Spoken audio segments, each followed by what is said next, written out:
What is in the bank? Yes, as you read statement, the first... What is in the financial statement? What's in the cash book? 3.6. 3.6. And cash book is really an extract from the financial statement? The cash book is what...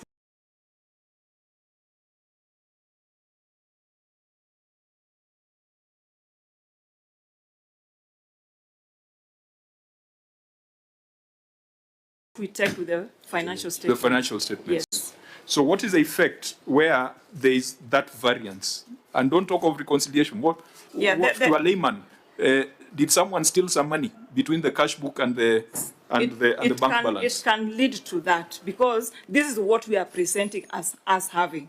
But this other one in the bank, somebody can take away with it because it is not presented in the financial. The difference is 300.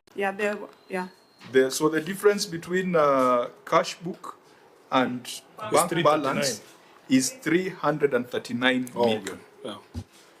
How do we explain that, Governor?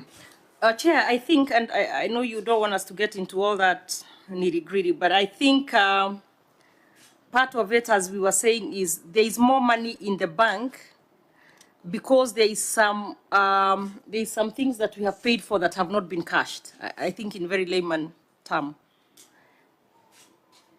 But I also said that that will change going forward. It's based on the cut-off dates, okay. So, but that will change, Chair, going forward because we are going to go to a different accounting system. Is that's right? Auditor General, is this attributable to cut-off period? Chair, no, because the financial statement is reported as at 30th June 2024. The bank statement we are reporting of the 3.9 billion is as at 30th June. The cash book is also as at 30th June. So there's no issue of cut-off in this presentation. So Governor, you must tell us that you have 3.9 billion in the bank, but you're only reporting 3.6 billion.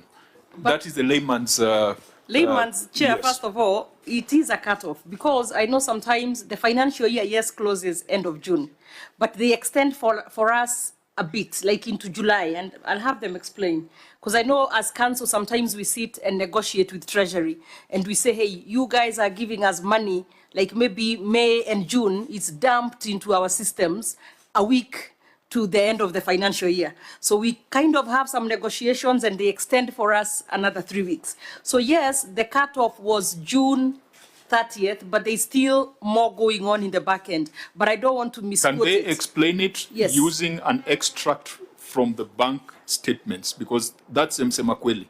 Sure. I've had your broad explanation, but for them now is to prove it.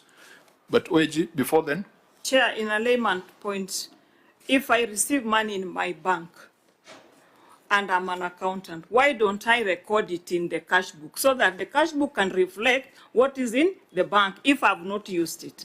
Because what we are having here, the bank was having 3.9 billion, but their cash book did not have this money. So it means it was not accounted for in the cash book, which is now giving us a balance to the financial statement. So that's where our argument is. They ought, once they receive the money in the account on 30th June, they ought to have posted it in the cash book to reflect if they had not paid anything that remained unpresented. Treasury, before the county comes in. Thank you, Chair. There is one document that can be able to settle this issue once and for all.